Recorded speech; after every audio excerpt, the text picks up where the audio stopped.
உலக தமிழர்கள் அனைவருக்கும் வணக்கம். நான் அனுஷா. நாம் தமிழர் அமெரிக்கா சார்பாக வருகின்ற 2026 சட்டமன்ற தேர்தல் நாம் தமிழர் கட்சியின் வெற்றி வேட்பாளர்களை நேர்காணல் எடுத்து வருகிறோம். அந்த வகையில் இன்று மடத்துக்குளம் நாம் தமிழர் கட்சி வேட்பாளரும் வழக்கறிஞருமான ராதாமணி அவர்கள் இன்று நம்முடன் இணைந்துள்ளார்கள். வணக்கம். வணக்கம். உலக தமிழர்களுக்கு உங்களை ஒரு அறிமுகம் செஞ்சுக்கோங்க. அது கூட நாம் தமிழர்ல எத்தனை வருஷமா பயணிச்சுட்டு இருக்கீங்க, உங்களோட அந்த அனுபவங்களையும் பகிர்ந்துக்கோங்க. என்னோட பேர் ராதாமணி. நான் வழக்கறிஞரா பணியாற்றிட்டு இருக்கேன். நாம் தமிழர் கட்சியில கடந்த 2017 முதல் பயணிச்சுட்டு இருக்கேன். என்னுடைய கணவர் தமிழ் தேசியம் அப்படிங்கிற அரசியல் தான் அவருடைய கனவு. அவர் கல்லூரி நாட்கள் முதலே அவரை தொடர்ந்துதான் நான் 2017 இருந்து நாம் தமிழர் கட்சியில பயணிக்கிறேன். மாற்றம் என்று பேசிக் கொண்டிருந்தால் போதாது, அந்த மாற்றத்தை நாமே முன்னெடுப்போம் என்று களத்திற்கு வந்துள்ளேன். ரொம்ப சந்தோஷங்க, வாழ்த்துக்கள். இந்த 2026 சட்டமன்ற தேர்தல்ல நாம் தமிழர் கட்சியோட நோக்கங்கள் என்ன? அந்த தேர்தலை நீங்க எந்த மாதிரி அணுக போறீங்க? மற்ற கட்சிகளை பொறுத்தவரை எல்லாருடைய நோக்கங்களும் வேற வேறையா இருக்கலாம். மற்ற கட்சியில எடுத்துக்கிட்டா அவங்களோட எண்ணங்கள் தனிப்பட்ட முறையில பார்த்துட்டா அவங்க ஏதாவது பதவிக்காக இருக்கலாம், பணத்துக்காக இருக்கலாம், அவங்களோட சுய தேவைகளுக்காக தான் இருக்கும். ஆனா நாம் தமிழரோட கட்சியோட நோக்கம், செயல் எல்லாமே இனத்திற்காக மட்டுமே, தமிழ் இனம் உரிமைக்காக மட்டுமே நாம் தமிழர் கட்சியோட செயல்பாடு முழுமையா இருக்கு. எந்த கட்சிகளும் முன்னெடுக்காத ஒரு விஷயம் நாம் தமிழர் கட்சி எடுக்குது அப்படின்னா அது இயற்கை வளம். எந்த ஒரு நம்ம உருவாக்க முடியாதோ அதை அழிக்கிற உரிமை யாருக்கும் கிடையாது. பாதுகாக்கலனாலும் பரவாயில்ல, அழிக்காம இருக்கலாம். ஆனா இந்த திராவிட கட்சிகள் மாத்தி மாத்தி ஆட்சி செய்யும் போது இயற்கை வளம் அழிவை நோக்கியே போயிட்டு இருக்கு. எனக்கு நான் முழுமையா இந்த நாம் தமிழர் கட்சிக்குள்ள வர மிக முக்கிய காரணமே இயற்கை வளங்களை பாதுகாக்கணும் அப்படிங்கிற எண்ணம் தான். அது சிறப்பான முறையில நம்ம கட்சியில செயல்பாடா இருக்கு. சரிங்க. உங்க தொகுதி சார்ந்த சில கேள்விகளை கேக்குறேன். உங்க மடத்துக்குளம் தொகுதி வேளாண்மை ஒரு நல்ல ஏற்ற ஒரு தொகுதியா இருக்குது. ஆனா தற்போது நிறைய நீர் பற்றாக்குறை, அதுக்கான தேவையான நீர் பற்றாக்குறையா இருக்கிற ஒரு சூழ்நிலை இருக்கு. அதுக்கு நீங்க என்ன மாதிரியான திட்டங்கள் வச்சிருக்கீங்க அதை மேம்படுத்துறதுக்காக? மடத்துக்குளம் அப்படிங்கறதே விவசாயமும் விவசாயம் சார்ந்த பணிகளும் நிறைஞ்சதுதான் மடத்துக்குளம் தொகுதி. மடத்துக்குளம் தொகுதியில இப்ப விவசாயத்துக்கு போதுமான தண்ணீர் இல்ல. விவசாயம் பண்ண முடியாத சூழ்நிலையினாலதான் பலர் வெளியேறி வேற வேலைகளுக்காக வெளியே வந்துட்டு இருக்கோம். இப்ப நாங்களே வழக்கறிஞரா இருக்கிறோம் அப்படின்னா விவசாயம் வேண்டாம் அப்படின்னு விட்டுட்டுலாம் வரல. நாங்க எங்களுக்கு விவசாயம் அப்படிங்கிறது எங்களோட உயிராதான் நாங்க நினைச்சிட்டு இருக்கோம். இப்ப வழக்கறிஞர் தொழில் செய்தால் கூட எங்க நிலத்துல பயிர் செய்யறதுக்கு போதுமான தண்ணீர் வசதி இருந்தா நாங்க கட்டாயம் விவசாயத்தையும் செஞ்சுட்டுதான் இருக்கோம். எங்களால முடிஞ்ச அளவு அந்த பணியை நாங்க மேற்கொண்டுட்டுதான் இருக்கோம். மடத்துக்குளம் சட்டமன்ற தொகுதி எடுத்துக்கிட்டா 2 பெரும் அணைகள் இருக்கு. அமராவதி, திருமூர்த்தி மலைன்னு 2 அணைகள் இருக்கு. அப்படி 2 அணைகள் இருந்தா கூட எதனால இந்த தண்ணீர் பற்றாக்குறை வருது? இது ஒரு மிகப்பெரிய கேள்வியா இருக்கு. மாத்தி மாத்தி நம்ம கேள்வியை மட்டும்தான் கேட்டுட்டு இருக்கிறோம். அதுக்கான தீர்வு இது வரைக்கும் கிடைக்கவே இல்லை. இப்போ அமராவதி அணை எடுத்துக்கிட்டா அதோட கொள்ளளவு 4 TMC. ஆனா இப்ப மணல் படிதலால அதோட அளவு குறைஞ்சிருக்கு, 3 TMC குறைஞ்சிருக்கு. ஏன் அதை சரி பண்ணக்கூடாது? பராமரிப்பு அப்படிங்கிறது இல்லவே இல்லை. தண்ணீர் தேவைக்காக எந்த ஒரு பணிகளையும் எடுக்கவே இல்லை. இப்ப அந்த மணல்ல அகற்றலாம், ஆழப்படுத்தலாம், அணைகளை ஆழப்படுத்தலாம், அப்புறம் கால்வாய்களை எல்லாம் பராமரிக்கலாம்.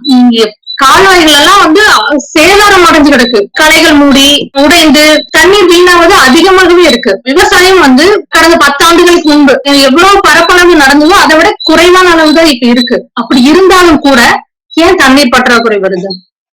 இது ஒரு மிகப்பெரிய கேள்விதான். நான்லாம் சின்ன பொண்ணா இருந்த போது எங்க வயல்கள்ல நெல் விளைஞ்சது. இப்போ மக்காச்சோளம் விளையணும்னா கூட போதுமான தண்ணீர் இருக்கானா? இல்ல. அது முழுசா விளைஞ்சு நம்ம கைக்கு வருமா அப்படிங்கிறதுக்கு எந்த உத்தரவாதமுமே கிடையாது. எதனால இந்த தண்ணீர் பற்றாக்குறை வருது? இப்ப விவசாய பரப்பளவு குறைஞ்சுதான் இருக்கு, இருந்தாலும் ஏன் வருது? எங்களோட முதல் முக்கிய நோக்கமே போதுமான தண்ணீர் தேவை நிறைவு செய்யணும். விவசாயத்துக்கு தண்ணீர் இல்லை அப்படிங்கிற ஒரு நிலையை உருவாக்கணும். அதுக்கு அணைகளை தூர்வாருதல், கால்வாய்களை தூர்வாருதல், அணைகளின் ஆழத்தை அதிகப்படுத்துதல், இந்த மாதிரியான திட்டங்களை தான் நாங்க முன் வச்சு நாங்க செயல்படுவோம். சரிங்க. இது 2 அணைகளை பத்தியும் சொன்னீங்க. அது வந்து இன்னைக்கு பராமரிப்பு இல்லாம இருக்குது. அத உங்களோட திட்டமாவும் சொன்னீங்க. நீங்க என்ன செய்ய போறீங்கன்ட்டு. இன்னைக்கு இருக்கிற அரசு இயந்திரமே அந்த அமைப்பு அண்ணனும் அடிக்கடி மேடையில இது சொல்லுவாங்க. அமைப்பு மாற்றம் கொண்டுட்டு வரணும்ட்டு. இத வந்து ஒரு அரசு இயந்திரமா மாத்துறது ரொம்ப ஒரு கடினமான செயலா இருக்கும். அத நீங்க எப்படி அணுகலான்னு என்ன மாதிரி அந்த ஒரு அப்படி ஒரு மூவே ஆகாத ஒரு இயந்திரத்தை எந்த மாதிரி மேம்படுத்தலாம்னு நீங்க நினைக்கிறீங்க? ஒற்றுமைதான், மக்களோட ஒற்றுமையும் தொடர் முயற்சியும் தொடர் போராட்டங்களும் தான் இத வந்து அரசு இயந்திரத்தை செயல்பட வைக்கவே முடியும். நம்ம மட்டும் இல்லாம நம்ம கூட வந்து நமக்கான பலன்களா மக்களை வந்து நம்ம கூட சேர்க்கணும். நம்ம செயல்பாடுகளை பார்த்து நம்பிக்கை வச்சு மக்கள் நம்ம கூட வரணும். கண்டிப்பா வருவாங்க. இந்த முறை வந்து எங்களோட களப்பணி வந்து முழுமையா மக்கள் வந்து நம்பும்படியானதா கண்டிப்பா இருக்கும். எங்க கூட மக்கள் வந்து ஆதரவு அதிகமாகும். ஆதரவு அதிகமாகும் போது போராட்டங்கள் தான் அனைத்துக்குமே தீர்வா இருக்கும். நாம உரிமை நம்ம கிட்ட வந்துருச்சுன்னா நம்ம போராட வேண்டிய அவசியம் இருக்காது. அந்த உரிமையை அடையறதுக்கான முயற்சியா தான் நாங்க எடுத்துக்குவோம். உரிமை கிடைச்சா நாங்க வந்து கண்டிப்பா இந்த தேவைகளை நாங்களே பூர்த்தி செய்வோம் அப்படிங்கிற நம்பிக்கை இருக்கு. அப்படி நமக்கு உரிமை கிடைக்காத பட்சத்துல கூட நமக்கு ஆதரவு அதிகரிக்கும் போது நிச்சயமா போராட்டங்கள் மூலமா அதை அடையிறதுக்கான அனைத்து வழிகளையும் நாங்க மேற்கொள்வோம். விவசாயிகள் சந்திக்கக்கூடிய இன்னொரு முக்கிய பிரச்சனை வந்து தகுந்த விலை இல்லாம இருக்கிறது. அவங்க விளைவிக்கிற பொருட்களுக்கான நியாய விலை இல்லாம இருக்கிறது. அந்த பிரச்சனையும் அதுக்கான உங்க தீர்வும் என்ன? விலை இல்ல அப்படிங்கிறது ஒரு விவசாயி மகளா நான் வந்து உணர்ந்து வேதனைப்படக்கூடிய மிகப்பெரிய விஷயம் அது. இப்போ எவ்வளவோ சிரமப்பட்டுதான் வந்து ஒரு பயிர் உருவாக்கி வளர்க்கறது அப்படிங்கிறது எத்தனை நோய் தாக்குதல் வருது. ஒவ்வொன்றையும் கடந்து அந்த பொருளை விளைவிச்சதுக்கு பின்னாடி அதோட வருமானம் ஆனா வந்து போதுமான விலை இல்லாம போகும்போது மனசு அவ்வளவு உடைஞ்சு போகுது.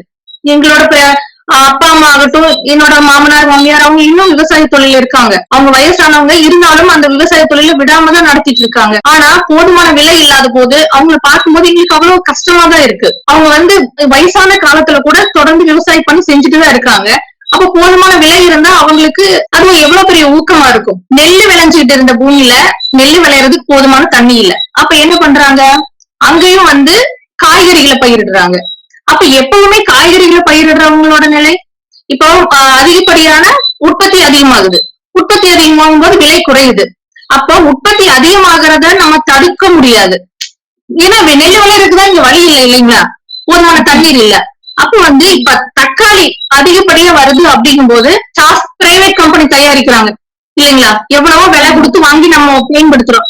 ஏன் அது போல ஒரு தொழிற்சாலைய அந்தந்த ஏரியாக்கள்ல எந்த ஏரியால எந்த பொருள் அதிகமா விளையுதோ அந்த மாதிரியான தொழிற்சாலைகளை கொண்டு வரதுக்கான முயற்சிகள் பண்ணலாம். அது வந்து ஒரு மிகப்பெரிய உதவியா இருக்கும் விவசாயிகளுக்கு. இதுதான் நீங்களும் அதுக்கான தீர்வுகளை சொல்ல போறீங்களா? அது சார்ந்த தொழிற்சாலைகளை அமைக்கிறது. ஆமா, ஏற்றுமதியை வந்து அதிகப்படுத்தணும். இன்னொன்னு வந்து அண்ணா சொல்ற இன்னொரு இது வந்து இன்னைக்கு இருக்கிற சூழ்நிலையில வந்து தொழிற்சாலைகள் வந்து நம்ம மண்ணை வந்து ரொம்ப அழிவுபடுத்துற ஒரு விஷயமா தான் இருக்குது. அதனாலதான் மண் சார்ந்த தொழிற்சாலைகளும் அண்ணா வந்து சொல்லிட்டே விவசாய பொருட்கள் சார்ந்த தொழிற்சாலைகளை தான் நம்ம முன்னெடுக்கிறோம். உங்க தொகுதியில விவசாயம் சார்ந்த தொழிற்சாலைகள் அமைக்கலாம்னா என்ன மாதிரியான திட்டங்கள் உங்ககிட்ட இருக்குது? வந்து தக்காளி அப்படிங்கறது சில சமயங்கள்ல அப்படியே ரோடுல கொட்டி வச்சிருவாங்க. சாலையோரங்கள்ல பாத்துக்கலாம், கஷ்டப்பட்டு விளைய வச்ச அந்த பொருளை கொண்டு போய் ஒரு விவசாயி சாலையோரங்கள்ல கொட்டும் போது அவங்களோட மனநிலை எந்த மாதிரி இருக்கும். இப்ப இதை பாதுகாக்கிறதுக்கு ஒரு குளிர்பதன கிடங்குகளோ இல்ல இது மாதிரியான தொழிற்சாலைகளோ வந்தா எவ்வளவு பயனுள்ளதா இருக்கும் இல்லைங்களா. இப்ப தக்காளினா நீங்க பாக்கலாம், எங்க பகுதியில வந்து விலை இல்லாத காரணத்தினால சாலையோரங்கள்ல அப்படி கொட்டி வச்சிருக்காங்க. பார்க்கும்போது உண்மையிலேயே அவ்வளவு வருத்தமாகவும் வேதனையாவும் இருக்கு. ஏன்னா கூட இருந்து பார்த்து வந்தவங்க தான் நாங்கெல்லாம். விவசாயம் அப்படிங்கிறது ஒரு சாதாரண வேலை கிடையாது இல்லைங்களா. வெயில்ல வந்து யாருனாலையும் போயிட்டு ஒரு சாதாரணமா 1 மணி நேரம் 2 மணி நேரம் கூட நிக்க முடியாது. ஆனா விவசாயி அப்படி கிடையாது. காலையில கண் விழிச்சதுல இருந்து மாலை வீடு திரும்பும் வரை அந்த காட்டுக்குள்ளேயே இருக்காங்க. நாங்க வந்து அவங்க கூடவே இருந்தோம், நாங்க கூடவே வளர்ந்தோம், நாங்க பாத்துக்கிட்டு தான் இருக்கிறோம். அந்த வெயில்ல அவ்வளவு சிரமப்பட்டு பாடுபட்டு அதை கொண்டு போய் சாலையோரங்கள்ல கொட்டும் போது அவங்களோட மனநிலை எந்த மாதிரியானதா இருக்கும். ஏன் அரசாங்கம் வந்து அதை பாதுகாக்கிறதுக்கு ஒரு குளிர்பதன கிடங்குகள் வந்து உருவாக்க முடியாது? டாஸ்மாக் அவ்வளவு செலவு பண்றாங்க, அதை பாதுகாக்கிறதுக்கு எவ்வளவு முயற்சி பண்றாங்க. ஆனா ஏன் கஷ்டப்பட்டு விளைய வச்சு இந்த விவசாய பொருள்களை பாதுகாக்க முடியாதா? இதை பாதுகாக்கிறதும் சிறந்த முறையில ஏற்றுமதிக்கான வழிவகை செய்யறதும் மண் சார்ந்த தொழிற்சாலைகளை அமைக்கிறதும் எங்களுடைய மிக பெரும் பணியாகத்தான் இருக்கும். தக்காளி தவிர வேற பொருட்கள் ஏதாவது? கரும்பு பயிரிடுறது எங்க தொகுதியில அதிகமா இருக்கும். ஆனா இப்ப அமராவதி கூட்டுறவு சர்க்கரை ஆலை பயன்படாமலே இருக்கு. ஆண்டொன்றுக்கு 75,000 டன் கரும்பு சர்க்கரையா மாத்திரக்கான பணிகள் நடந்துட்டு இருந்துச்சு. ஆனா இப்ப அது அப்படியே எந்த பணிகளும் செய்யாம இருக்கு. ஏன்னா கருவிகள் எல்லாம் பழுதடைந்து விட்டது. அது எந்த மாற்றமும் பண்ணாம வச்சிருக்காங்க, புதுப்பிக்கப்படாமலே இருக்குது. ஆலையை நம்பி இருந்த விவசாயிகள், அங்க பணியாற்றிட்டு வந்தவங்க எல்லாரோட நிலையுமே இப்ப கவலைக்கிடமா தான் இருக்கு. 3 மாவட்டங்கள் அந்த ஒரே சர்க்கரை ஆலை நம்பி இருக்கு. திருப்பூர், கோயம்புத்தூர், திண்டுக்கல். மடத்துக்குளம் தாலுக்கால மட்டும் 1,500 இருந்து 2,000 ஏக்கர் வரை கரும்பு பயிரிடப்பட்டது. ஆனா இப்ப அதெல்லாமே குறைஞ்சிருச்சு. இப்ப அந்த கரும்பு பயிரிடுறது குறையுது. அப்ப அவங்க காய்கறி வெள்ளாமைகள் நோக்கி போயிட்டு இருக்காங்க. இப்ப சர்க்கரை நம்ம சர்க்கரை இறக்குமதி செய்யக்கூடிய நிலை வருது. நம்ம கிட்ட எல்லா வளமும் இருந்தும் நம்ம இறக்குமதி பண்றோம். அப்ப அந்த ஆலையை புதுப்பிக்கணும். புதுப்பிக்கும் போது விவசாயிகள் கரும்பு பயிரிடுறதுக்கான முயற்சிகளை தாராளமா செய்வாங்க. இப்ப குறைஞ்சிருச்சு கரும்பு. நான் எங்க பார்த்தாலும் கரும்பு இருக்கும். இப்ப அந்த அளவு கரும்பு இல்ல. இங்க கரும்பு அதிகம், நெல்லும் பயிரிட்டு இருந்தாங்க. இப்ப அதுவும் குறைஞ்சிடுச்சு. மக்காச்சோளம் தான் அதிகமா பயிரிடுறாங்க. ஏன் அப்படின்னா இங்க கறிக்கோழி பண்ணைகள் அதிகம். இப்ப கறிக்கோழி பண்ணையிலயும் பிரச்சனை வருது இல்லைங்களா? கறிக்கோழி பண்ணையை எடுத்துக்கிட்டாலும் கறிக்கோழிக்கு தகுந்த விலை இல்ல. விக்கிறவங்களுக்கு விலை இருக்கு, ஆனா அதை வளர்க்கறவங்களுக்கு விலை இல்ல. விவசாயிகளுக்கும் விவசாயம் சார்ந்த தொழில் செய்யறவங்களுக்கும் போதுமான வருமானம் கிடைப்பதே இல்லை. அது மிகப்பெரிய பிரச்சனையா தான் இருக்கு. எனக்கு தெரிய எல்லாரும் என்ன சொல்றாங்கன்னா, குழந்தைகளை எல்லாம் நீ படிச்சு வெளியில போயிரு, இங்கெல்லாம் உனக்கு எந்த வழியும் இல்ல, இததான் சொல்லி வளர்க்கறாங்க. இப்போ இந்த நிலை ஏன் வருது? இந்த நிலையை மாத்தணும் அப்படிங்கறதுதான் எங்களோட மிகப்பெரிய எண்ணம். அதுக்காக தான் நான் திராவிட கட்சிகள் பின்னாடி போகும்போது இதுக்கான வாய்ப்பு இல்லவே இல்லை. அதனாலதான் நாம் தமிழர் கட்சி அப்படிங்கிற ஒரு அமைப்புக்குள்ள நாங்க வந்திருக்கோம். எங்களால முடிஞ்ச பணிகளையும் நாங்க செய்வோம். அமராவதி கூட்டுறவு சர்க்கரை ஆலை பத்தி பேசுனீங்க. அது நீங்க சொன்ன மாதிரி ரொம்ப வருஷமா செயல்படாமலே இருக்கு சூழ்நிலையில. இதுல இப்ப எத்தனை நாள் எடுக்க போறதா ஒரு செய்தி இருக்கு, அது உண்மையா? செய்தியா மட்டும்தான் இருக்கு. அதுக்கான முயற்சிகள் இருக்கா அப்படின்னு தெரியல. அந்த சர்க்கரை ஆலை வழியா நான் பயணம் செய்வேன். ஆனா இப்போ அது பாலடைஞ்ச நிலையில தான் இருக்கு. எந்த மாதிரியான செயல்பாடுகள் அங்க இருக்கு அப்படிங்கறது தெரியல. செய்தியா மட்டும்தான் இருக்கு, செய்தித்தாள்கள்ல மட்டும்தான் வருது. எத்தனை நாள் எடுக்கிறது வரவேற்க தகுந்த இது இல்ல. நமக்கு சர்க்கரை தேவையே நம்ம பூர்த்தி பண்ணலாம். எத்தனை நாளுக்கு நம்ம போக வேண்டியது இல்ல இல்லைங்களா? சர்க்கரையே நம்ம இறக்குமதி செஞ்சுட்டு இருக்கோம். அதுவே சிறப்பா தான் போயிட்டு இருக்கு. சர்க்கரை எடுக்கிறதே சிறப்பா தான் போயிட்டு இருக்கு. அப்ப எத்தனை நாளுக்கு போக வேண்டிய அவசியம் இல்ல இல்லைங்களா? கறிக்கோழி பண்ணைகள் உங்க தொகுதியில் அதையும் ஒண்ணு சொன்னீங்க. அதை தவிர்த்து தென்னை மரங்களும் அதிகமா இருக்கிற ஒரு தொகுதியா இருக்குது. ஏன் கல் இறக்குறது அப்படிங்கிறது மிகப்பெரிய கேள்வி. ஏன் கல் இறக்க கூடாது? டாஸ்மாக்ங்கிற பேர்ல அரசாங்கம் இவ்வளவு கண்காணிப்பு கொடுத்து இவ்வளவு பாதுகாப்பு கொடுத்து செயல்படுத்தும் போது ஏன் கல்லுல மட்டும் கலப்படம் வரும்? ஏன் கல் இருக்கிறது கண்காணிக்க முடியாது, சிறப்பான முறையில செயல்படுத்த முடியாது? அது மக்களுக்கு கெடுதல் இல்லாத பாரம்பரியமா மக்கள் பயன்படுத்திக்கிட்டு இருந்தது. அது தாராளமா செயல்படுத்தலாமே, ஏன் செயல்படுத்த முடியாது? அண்டை மாநிலங்கள்ல செயல்படுத்த முடியும் போது நம்மளால ஏன் முடியாது? டாஸ்மாக் வளர வைக்கணும். டாஸ்மாக்லதான் அரசியல்வாதிகளோட முதலீடு இருக்கு அப்படிங்கிறது வெளிப்படையாவே தெரியும். அதனாலேயே கல் இருக்கிறத செய்யவே மாட்டேங்கிறாங்க. தென்னைக்கு வெள்ளை அப்படிங்கிற ஒரு பிரச்சனை ரொம்ப இப்ப பல காலங்களா ஓடிட்டு இருக்கு. ஆனா அதையெல்லாம் சரி பண்றதுக்காக அரசாங்கம் எந்த முயற்சியுமே பண்றது இல்ல. கல் அப்படிங்கிறது இறக்குறது மிக தேவையான ஒரு விஷயம். அப்படி இருந்தாதான் தென்னை விவசாயிகள் சிறப்பா கொண்டு வர முடியும். அதுக்கான முயற்சியும் நாங்க எடுப்போம். கன்னியாகுமரி மாவட்டத்திலயுமே நிறைய தென்னை மரங்கள் இருக்கும். அங்க அந்த தென்னை மரங்கள் அந்த ஜூட் எடுக்கிறதுன்னு சொல்லுவாங்க. அதுல இருந்து நிறைய சின்ன சின்ன பொருட்களை எடுத்து அதை ஏற்றுமதி எல்லாம் பண்ணுவாங்க. உங்க தொகுதியில அந்த மாதிரி அதுல இருக்கா? ஜூட் எடுக்கிறது, அதுக்கான பயிற்சிகள் கொடுக்கலாம், மக்களை செய்ய வைக்கலாம். ஆனா அரசாங்கம் அந்த மாதிரியான எதையுமே செய்யறது இல்ல. நெசவு தொழிலும் அதிகமா இருக்கிற ஒரு தொகுதியா இருக்கு. அதை பாதுகாக்கிறதுக்கு நீங்க என்ன மாதிரி நடவடிக்கைகள் எடுக்க போறீங்க? நெசவு தொழில் அப்படிங்கிறது ஒரு கலை இல்லைங்களா? அது தொழில் மட்டும் இல்ல, அது ஒரு கலை, பாரம்பரியமான ஒரு கலை. அது நெசவு தொழில் அதுவும் என் பக்கத்து வீட்டுல எல்லாம் நெசவு தொழில் இருந்துச்சு. ரொம்ப சிறப்பா இருக்கும். நெசவு தொழில் செய்யற வீட்டுல எல்லாம் தன்னோட குழந்தைகளை அந்த உட்காரவே அனுமதிக்கிறது இல்ல. நெசவு செய்யறதுக்கு வேண்டாம், நீ பழக வேண்டாம், இதனால எந்த பயனும் இல்ல, எதிர்காலம் சிறப்பா இருக்காது அப்படின்னு சொல்லிதான் வளர்த்துட்டு இருக்காங்க. அது மிக வேதனையான ஒரு செயலாதான் இருக்கு. இப்போ நெசவு தொழில் செய்யற ஆட்கள் மிக மிக குறைவு, ரொம்ப கம்மி ஆயிட்டாங்க. இப்போ நெசவுல செய்யற சேலைகளோட விலையை யார் தீர்மானிக்கிறாங்க? மிகப்பெரிய ஜவுளி அதிபர்கள் தான் தீர்மானிக்கிறாங்க. விலை இல்லைன்னு சொல்ல முடியாது. கைத்தறியில நெசவு சேலையோட விலை அதிகமா தான் இருக்கு. ஆனா போதுமான கூலி வந்து நெசவு செய்யறவங்களுக்கு கிடைக்கிறது இல்ல. அப்படி கிடைச்சா அவங்க அந்த மாதிரியான ஒரு சொல்ல மாட்டாங்க. பெண்களுக்கு வந்து ஒரு என்ன சொல்லிருக்காங்க, கைத்தொழில் ஒன்றை கற்றுக்கொள், கவலை உனக்கிலே ஒத்துக்கொள்னு சொல்லியிருக்காங்க. இன்னைக்கு அந்த அந்த மாதிரியான ஒரு கைத்தொழில நீ கத்துக்க வேண்டாம்னு சொல்லிட்டு இருக்காங்க. நெசவாளிகள் வீட்டுல இருந்த பெண்களுக்கு ஒரு சிறந்த வேலையா தான் அது இருந்துச்சு. பெண்கள் எல்லாம் வந்து அவங்களோட தேவைகளை அவங்களே பூர்த்தி செஞ்சுக்கிட்டாங்க நெசவு மூலமா. ஆனா இன்னைக்கு அந்த மாதிரி வேண்டாம், நீங்க பழக வேண்டாம், செய்ய வேண்டாம் அப்படின்னு பெற்றோரே சொல்றாங்க.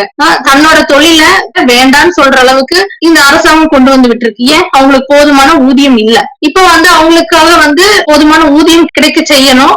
அடுத்த கட்டமா வந்து அவங்களுக்கு வந்து இயந்திரங்கள் அந்த மாதிரியானதை கொடுக்கலாம், அதை வாங்குறதுக்கு மானியங்கள் கொடுக்கலாம். அந்த மாதிரி திட்டங்கள் மூலமா வந்து நெசவு தொழில புதுப்பிக்கலாம் மீண்டும். இப்படியே போச்சுன்னா கண்டிப்பா இன்னும் அடுத்த 10 ஆண்டுகள்ல வந்து நெசவு தொழில் அப்படிங்கிற ஒண்ணு இல்லாமலே போயிடும். சீக்கிரம் ஆட்சிக்கு வரணும், நாம் தமிழர் வரணும்னு இதெல்லாம் மாத்தணும்னு நம்புவோம். இல்ல நம்ம பேசுவோம், நம்ம பேசி அவங்களையும் புரிய வைக்கணும். அவங்க எல்லாம் இன்னும் வந்து முன்வரவே தயங்கிட்டு இருக்கிறாங்க. இவங்க என்ன பண்ணுவாங்க அப்படின்னு. சோ நம்ம செயல்பாடுகள் மூலமா நம்ம மேல அவங்களுக்கு நம்பிக்கையை உருவாக்கி நம்ம கூட அவங்களையும் பயணிக்க செய்யணும். பயணிக்க செய்யும் போது நிச்சயமா வந்து நாம் தமிழர் ஆட்சி மலரும். நம்மளை தவிர தமிழ்நாட்டை பாதுகாக்கிறதுக்கு வேற யாராலையும் முடியவே முடியாது. இவ்வளவு நேரம் நிறைய பிரச்சனைகளை நீங்க அடுக்குனீங்க. விவசாய பிரச்சனை, பொருட்களுக்கு சரியான விலை இல்ல, சக்கரை ஆலை செயல்படலன்ட்டு. இதுக்கு இந்த விழிப்புணர்வுகள் வந்து மக்கள்கிட்ட இருக்குதா? நமக்கு இவ்வளவு பிரச்சனை இருக்குது, இதுக்கான தீர்வு தரக்கூடிய ஒரு அரசியல் மாற்றம் வேணுங்கிற ஒரு விழிப்புணர்வு மக்கள் மத்தியில ஒரு மாற்றம் அதுக்கு தெரியுதா? எதையாவது புதுசா தேடணுங்கிற விழிப்புணர்வு அப்படிங்கிறத மக்கள் கிட்ட உருவாகவே விட மாட்டேங்குது இந்த அரசாங்கம். பாதி பேரை டாஸ்மார்க்குள்ள உட்கார வச்சுட்டாங்க. அவங்க சிந்திக்கிறக்கே அவங்களுக்கு வாய்ப்பு இல்லாம இருக்கு. பெண்களுக்கு அவங்களை தேடி முடிக்கிறதே வேலையா இருக்கு. அவங்க ஆண்களோட வருமானம் எல்லாம் டாஸ்மார்க் போயிட்டு இருக்குது. அப்ப பெண்கள் தான் அந்த குடும்பத்தை நடத்த வேண்டி இருக்கு. அவங்களை கூப்பிட்டா கூட நம்ம வாங்க, இப்படி ஏதாவது ஒரு போராட்டம் எதுனாலும் அவங்க முன் வர அவங்களுக்கு வாய்ப்பு இல்ல. என்ன பண்ணுவாங்க? அவங்க குடும்பத்தை அவங்கதான் நடத்தி ஆகணும். அவங்க வந்து பாடுபடணும். சிந்திக்கிறக்கே கூட அரசாங்கம் இப்ப வழி கொடுக்கல அப்படின்னு தான் சொல்லணும். விழிப்புணர்வு வர வைக்கிறதுக்கு நம்ம பள்ளிகள்லயும் சரி கல்லூரிகள்லயும் சரி இருக்கிற பசங்க வந்து சிந்திக்கவே விட மாட்டேங்கிறாங்க இல்லைங்களா? அவங்கள வந்து டைவர்ஷன் கொடுத்துட்டுதான் இருக்கிறாங்க.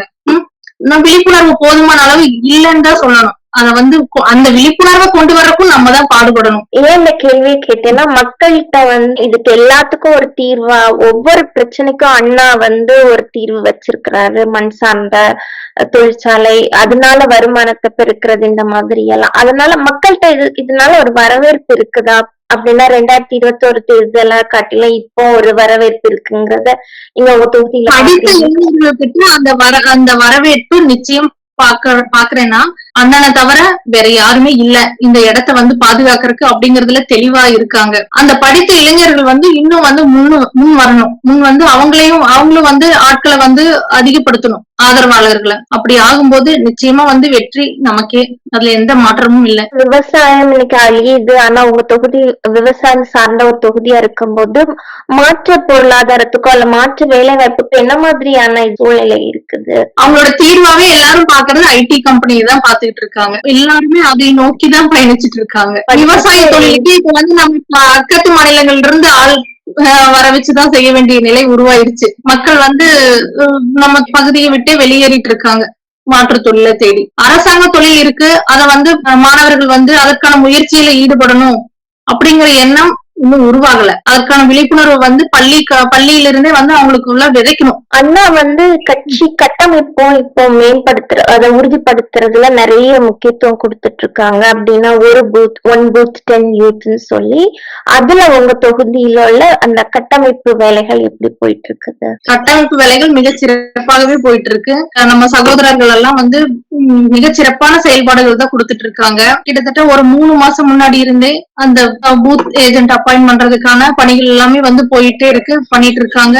எங்க தொகுதியில வந்து மிகச்சிறப்பா வேலைப்பாடுகள் நடந்துட்டுதான் இருக்கு. வாழ்த்துக்கள். இறுதி கேள்விகளுக்கு வந்துட்டோம். மடத்துக்குளம் தொகுதி மக்கள் ஏன் நாம் தமிழர் கட்சிக்கு வாக்களிக்க வேண்டும்? விவசாயத்தையும் விவசாயம் சார்ந்த தொழிலையும் இயற்கை வளத்தையும் பாதுகாக்கணும் அப்படின்னா நிச்சயம் நாம் தமிழர் கட்சியை மட்டுமே ஆதரிக்க வேண்டும். அழிந்து வரும் கைத்தொழிலான நெசவு தொழில் உள்ளிட்ட பல உள்ளூர் சார்ந்த தொழில்களை பாதுகாப்பதற்கும் நாம் தமிழர் கட்சியை தான் மக்கள் ஆதரிக்க வேண்டும். நாம் தமிழர் கட்சி மட்டும்தான் சிறப்பான ஆட்சியையும் இயற்கை வள பாதுகாப்பையும் உறுதிப்படுத்தக்கூடிய ஒரு கட்சி. அதனால அனைவருமே நாம் தமிழர் கட்சியை தான் ஆதரிக்கணும். ஆதரிக்குமாறு நான் பணிவுடன் கேட்டுக்கிறேன். ஏன்னா நம்மளுக்கு இது ஒரு மிகப்பெரிய வாய்ப்பு. இந்த வாய்ப்பை நம்ம தவற விடவே கூடாது. நிச்சயம் நாம் தமிழர் கட்சி மட்டும்தான் அடுத்த தலைமுறைகளுக்கான நிலையில பாதுகாக்க முடியும். திராவிட கட்சிகளை நம்பி நம்மளோட இயற்கை வளங்களை எல்லாம் பறிகொடுத்தது போதும். இனி விழிப்புணர்வு பெற்று நிச்சயம் ஒரு சிறந்த தமிழ்நாடு, நம்ம தமிழ்நாடு, நமக்கான தமிழ்நாட்டை நம்ம உருவாக்கணும். அதற்கு அனைவருமே நாம் தமிழர் கட்சி ஆதரிக்கணும். இறுதி கேள்வி, உலக தமிழர்களுக்கு நீங்க சொல்ல விரும்புவது என்ன? உலக தமிழர்களுக்கு நான் சொல்ல விரும்புறது என்ன அப்படின்னா, உங்களுக்கு தான் மிக சிறப்பா தெரியும். ஏன்னா எந்த ஒரு விஷயம் நம்ம கிட்ட இருக்கோ நமக்கு அதோட அருமை தெரியாது.